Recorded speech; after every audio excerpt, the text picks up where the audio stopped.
Então, você tem aqui um bloco preso por uma polia, né? Então, aqui você tem uma tração T. E aí você tem uma polia, né? E passa bem aqui Você tem uma corda que passa por uma polia. Aí tem um nó aqui. E vai, então, passar por uma outra corda que vai passar por uma outra polia. Então, essas duas cordas aqui amarradas seguram essa polia e seguram o bloco. Então, você vai ter aqui uma tração, né? Uma tração tal e uma tração tal. E a soma dessas duas trações, que na verdade elas são iguais, né? Porque é amarrada pelo nó, então a tração é igual, ela se distribui igualmente em toda a corda, ao longo de toda a corda.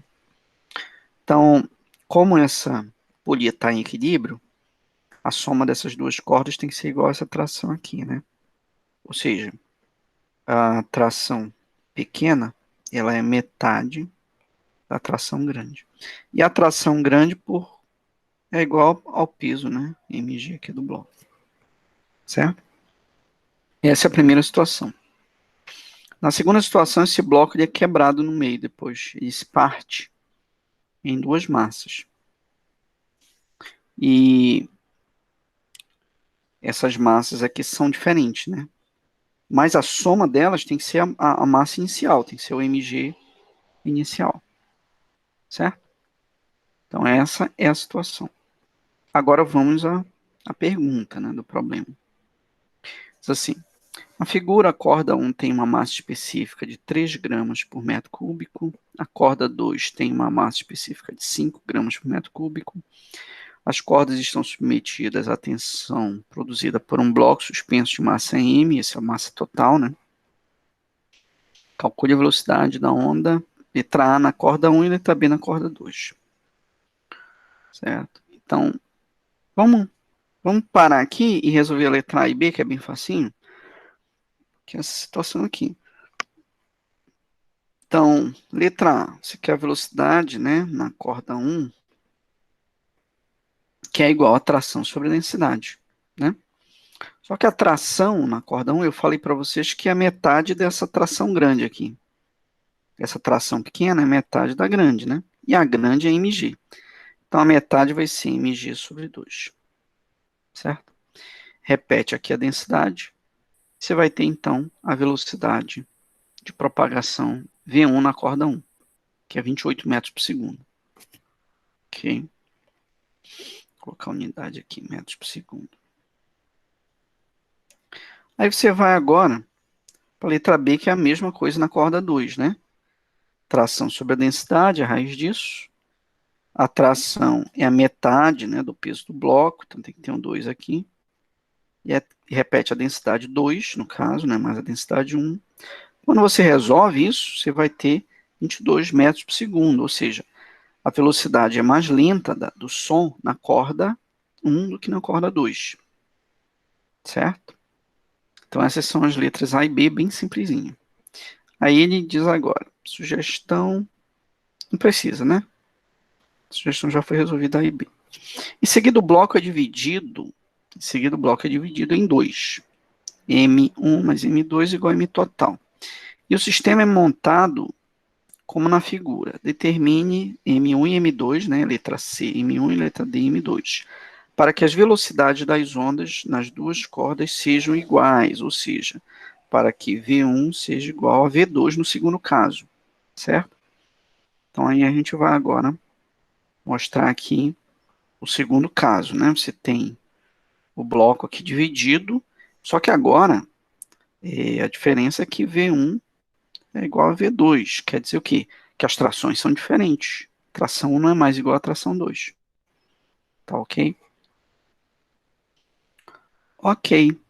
Então, a gente vai pegar a equação para V1, que é a massa, a tração sobre a densidade, onde a tração agora é o próprio peso do bloco 1, certo?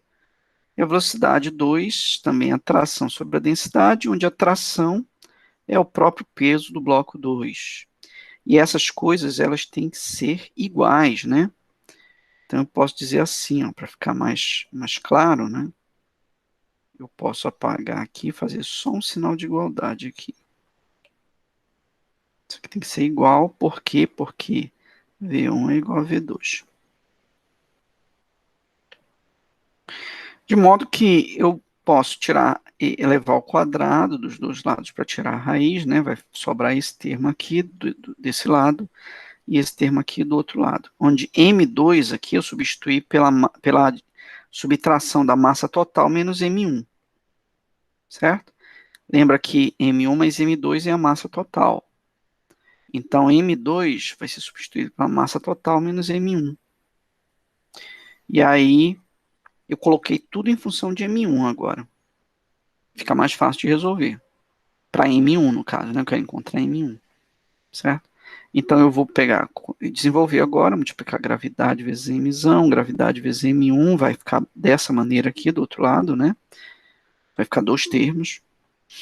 Aí, agora esse termo que é negativo e tem a massa M1, vai para o outro lado, para que a massa M1 fique num lado da igualdade só.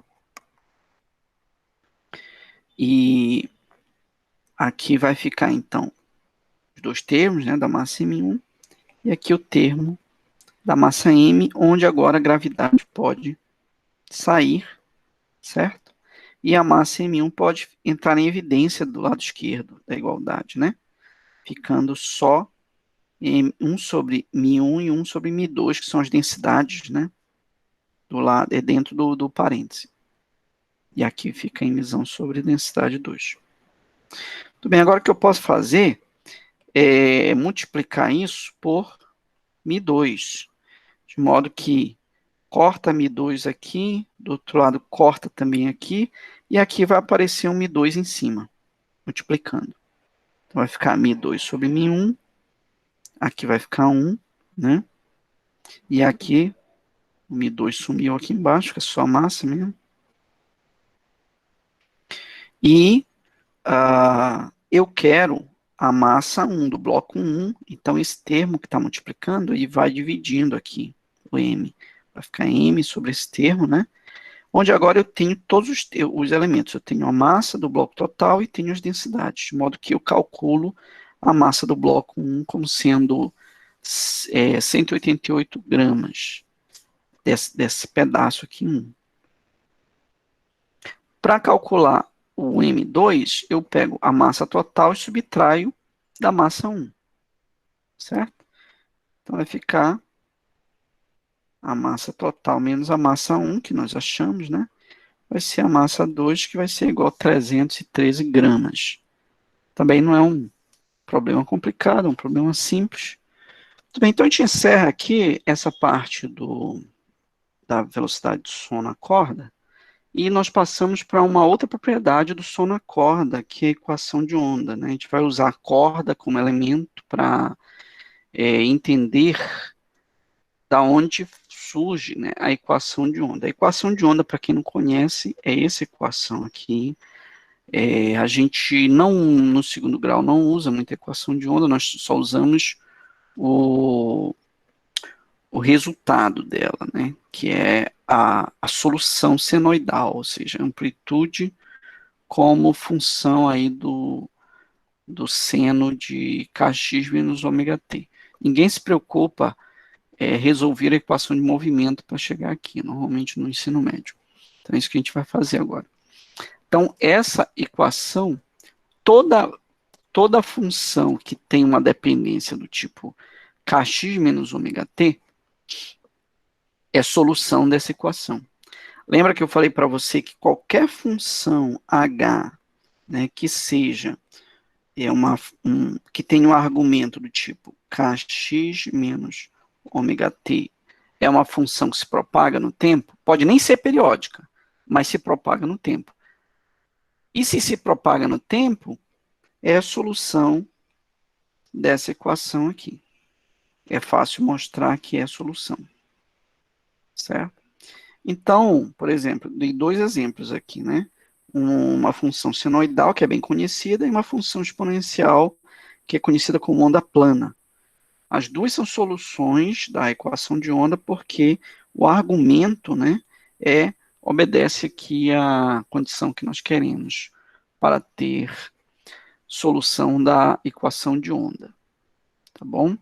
Agora, da onde vem a equação de onda? Ela tem uma maneira mais, como é que posso dizer, mais formal de ser demonstrada, mas a gente vai demonstrar de uma maneira mais didática, usando a, a onda se propagando numa corda para pequenas amplitudes, ou seja, quando a corda toma a função da onda. E essa dedução aqui ela só serve para pequenas amplitudes de oscilação, de propagação da onda, tá? Mas existem outras maneiras mais complexas de demonstrar isso. Então, para começar, o que a gente vai fazer? Nós vamos pegar um elemento de massa da corda e analisar as forças que agem sobre esse elemento, que são as trações, né, que agem para um lado e para o outro, como nós já vimos na questão anterior, na questão da velocidade de propagação. Então, se você pegar no eixo Y, somar essas forças no eixo Y, você tem que ter a equação de movimento, né, que é a soma das forças igual a massa vezes a aceleração. No eixo X, não vale a pena fazer isso. Por quê? Porque no eixo X, essa corda ela não se movimenta. Esse elemento dm, ele só oscila para cima e para baixo. Ele não se move, né, para a direita ou para a esquerda. Quem se move é a onda. O elemento de massa fica parado. Tá? Então, a soma das forças que agem sobre esse elemento no eixo Y tem que ser igual ao produto da massa vezes a aceleração dele. Essa equação de movimento, equação de Newton no eixo Y, para esse elemento de massa, tá? E é dela que nós vamos tirar aí a equação de onda, fazendo o seguinte. Primeiro, analisando, né, um ponto de um lado aqui, qualquer dos lados, né? Vamos pegar aqui o lado, vou chamar dois pontos, ponto 1 e ponto 2. No ponto 1 haja força, no ponto 2 haja força F2, que é a tração para o lado direito, né? E a força F1 é a tração que age para o lado esquerdo no ponto 1 desse elemento, né? Na outra extremidade do elemento. E aí, se eu quiser analisar a tangente, né? Que é a derivada no fundo, né? O que é a tangente? A derivada, quando esses pontos são muito próximos um do outro, a tangente vai ser a derivada, que é o dy dx, né? Então, a derivada no limite, quando esses pontos se aproximam um do outro muito, é dy dx, que vai ser igual a tangente θ. E a tangente θ, vamos primeiro analisar quem é θ, né? Vamos pegar aqui essa figura, por exemplo. Tá? Bem aqui. Vou dar uma ampliada. Então, eu tenho aqui a força F2 e tenho as componentes dela no eixo X, né? E no eixo Y, certo? Θ é o ângulo que essa força F2, essa tração, faz com a horizontal. E a tangente θ2 é o cateto oposto, né? Pelo cateto adjacente. Ou seja, pode ser F2y por vai ser F2y por F2x. E a tangente θ2. Certo? Essa relação aqui, que a gente vai igualar no limite, né, como sendo dy dx. No limite, por que dy dx? Porque observa que, para pequenas oscilações, tanto a corda quanto a onda possuem a mesma forma. Então, eu posso igualar, né, a relação geométrica das forças que agem na corda com a relação geométrica da corda em si. O dy dx, que é referente à derivada da amplitude da corda em relação a x. Tá? Isso é bem sutil. Quero frisar isso aqui, que só vale para pequenas amplitudes de onda. Muito bem, então, se você tiver alguma pergunta, pode parar e perguntar, tá, pessoal? Fica à vontade. Então, a gente vai então igualar, né? A gente vai ter aqui as trações relacionados à tangente, à derivada, né, da função, da solução da função de onda em relação a x, dy dx. Isso aqui a gente vai chamar de S2, para não carregar muita conta, né?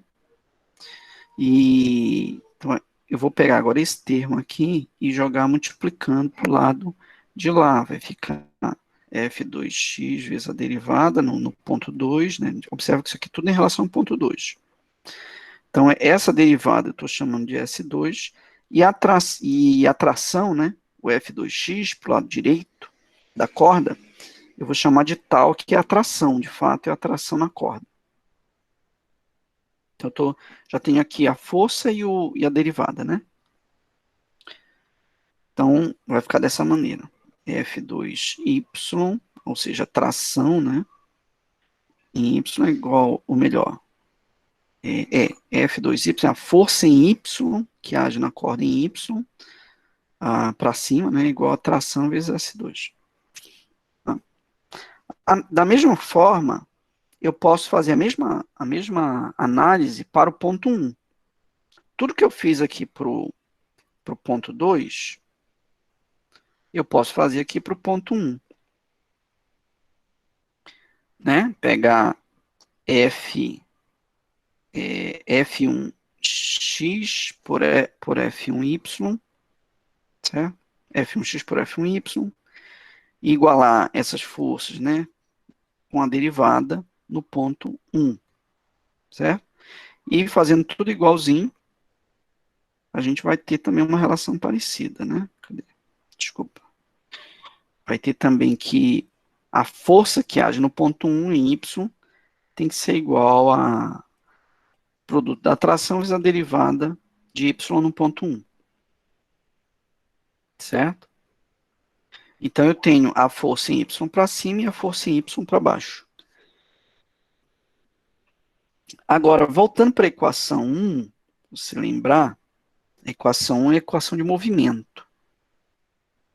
A soma das forças em y tem que ser igual ao produto da massa vezes a aceleração em y, né? Que é a única aceleração de fato que existe aí no elemento de massa.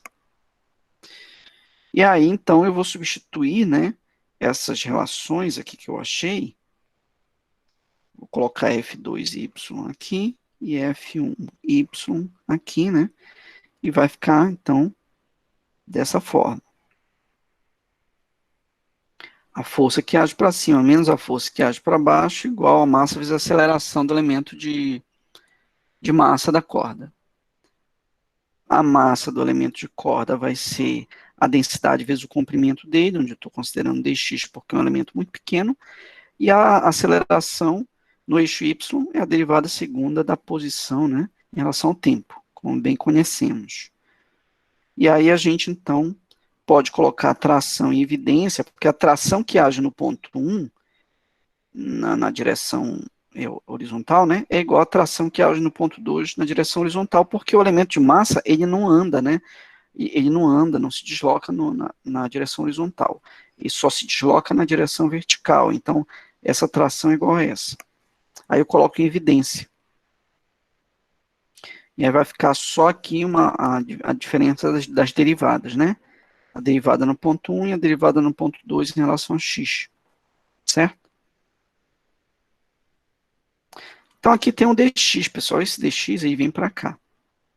Esse outro lado. Então vai ficar uma segunda derivada. Lembra que isso aqui já é o S1, S2 é a derivada no ponto 2. O S1 é a derivada no ponto 1. Quando eu faço a variação da derivada por dx, eu estou fazendo a segunda derivada, por definição. Certo? Então, é isso aqui que eu estou fazendo. S2 menos S1 é a derivada em 2 menos a derivada em 1. E quando eu faço essa variação por dx, eu estou derivando novamente. Então, a derivada segunda, né? Esse é um ponto. O outro ponto que a gente pode fazer aqui é o seguinte. Essa tração que estava aqui, ela pode vir, essa tração pode vir dividindo a densidade. Então, vai ficar a densidade sobre a tração. Olha que aqui já vai aparecer a velocidade, né? Porque a velocidade ao quadrado é a densidade sobre a tração. Ou melhor, é o inverso, né?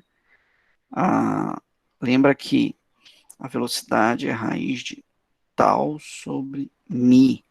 Então, aqui vai aparecer uma velocidade que é a velocidade da onda, certo? E aqui uma derivada segunda. Então, mas por enquanto, continua repetindo aqui a densidade sobre tal, né? E aqui vai ser a derivada da derivada. Continuando, eu já devia até ter substituído aqui a velocidade, né? Então, vai ser a derivada segunda. Tá? Aqui continua a aceleração e aqui vai ficar mi sobre tal, que é o inverso da velocidade ao quadrado. Vou substituir agora. Certo? Então, essa é a forma final da equação de onda. É a derivada segunda no espaço da função y, da posição, né, que é a solução, é igual à derivada segunda em relação ao tempo, a menos de uma constante, que é exatamente 1 sobre a velocidade ao quadrado. Certo? Essa forma da equação de onda, ela vale para qualquer tipo de onda. Absolutamente qualquer onda que você imaginar, eletromagnética, acústica, na corda, etc. Apesar de que essa dedução ela foi muito específica para um caso na corda, ela vale aí, ela é bem geral, né?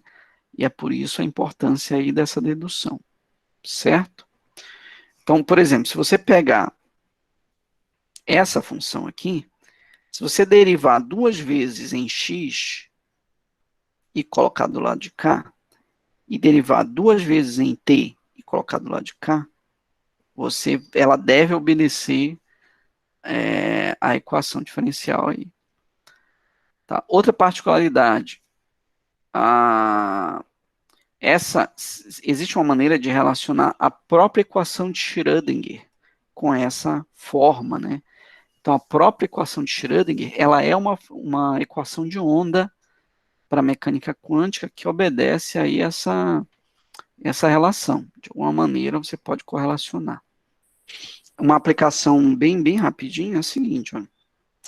Diz assim, um problema do livro texto que diz: use a equação de onda para determinar a velocidade de uma onda dada em termos de uma função genérica h de xt, certo? Então, ele propõe uma forma genérica, onde deveria ser um seno, é um h, onde h pode ser qualquer coisa, pode ser uma exponencial, uma potência de 10, o que você imaginar, h pode ser. E aí diz assim, agora, use a equação de onda para determinar a velocidade da onda, certo? Então, você pode, de uma maneira bem simples, né? Só lembrar que esse 6 aqui, ele é um ômega, né? E esse 30 aqui é o K, tá? E esse cara aqui continua sendo o Y máximo, certo? Da onda, tá ok? Isso aqui eu não tenho certeza se é o Y máximo, não, mas o fato é que, certamente, esse cara aqui é o ômega, esse cara aqui é o K. E você quer a velocidade, então lembra que a velocidade ela tem uma relação, né? A velocidade ela é K sobre ômega, se eu não estou enganado. K sobre ômega, não é isso? Alguém me lembra aí. Não é ômega sobre K. Tem uma colada ali embaixo. Então eu não precisava fazer conta nenhuma para mostrar isso. Velocidade é ômega sobre K das nossas aulas anteriores, lá continua valendo, né? Porque isso aqui continua sendo o velho ômega e isso aqui continua sendo o velho K. Tá? Então, usando a equação de onda, como ele pede, né? Use a equação de onda, você vai fazer a equação de onda esse cara aqui, certo? Essa é a derivada segunda em x, derivada segunda no tempo. Aí você vai, então, como y é função de u, onde u é igual a kx mais ou menos ômega t, né? No caso aqui é mais, né? Ou seja, é uma onda caminhando no sentido retrógrado, não é progressivo, certo? Eu tenho mais aí, de modo que você então vai derivar a primeira vez, certo? O y dado, o y proposto, que vai ser dy du dx, tá? Então, isso aqui vai ser, quando você derivar du, onde u é o argumento, né, é kx mais ômega t, a derivada vai ser k. E aqui vai ficar dy du, certo? Quando você derivar de novo, vai ficar a mesma coisa, só que k ao quadrado, né? Certo? E aqui vai ficar d2, né? d2 du2. É a segunda derivada.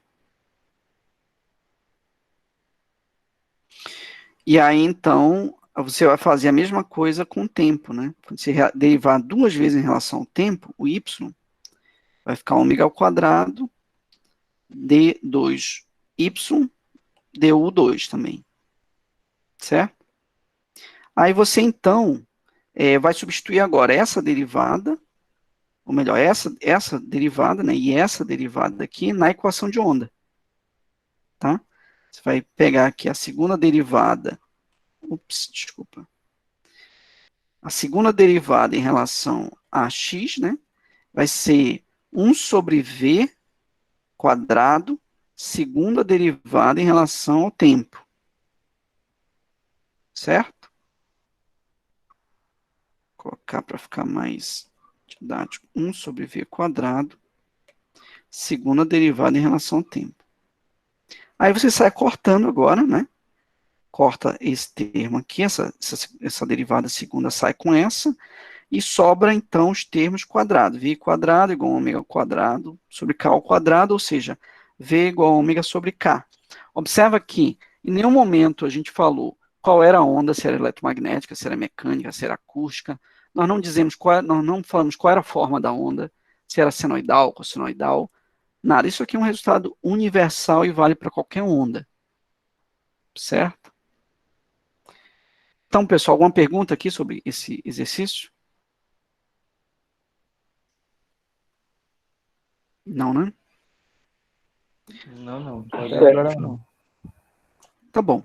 Então, a gente encerra por aqui. A gente terminou aí essa parte. E bons estudos a todos. Eu acho que amanhã, se não estou enganado, tem uma entrega de trabalho depois de amanhã. E a gente continua aí na próxima aula, tá?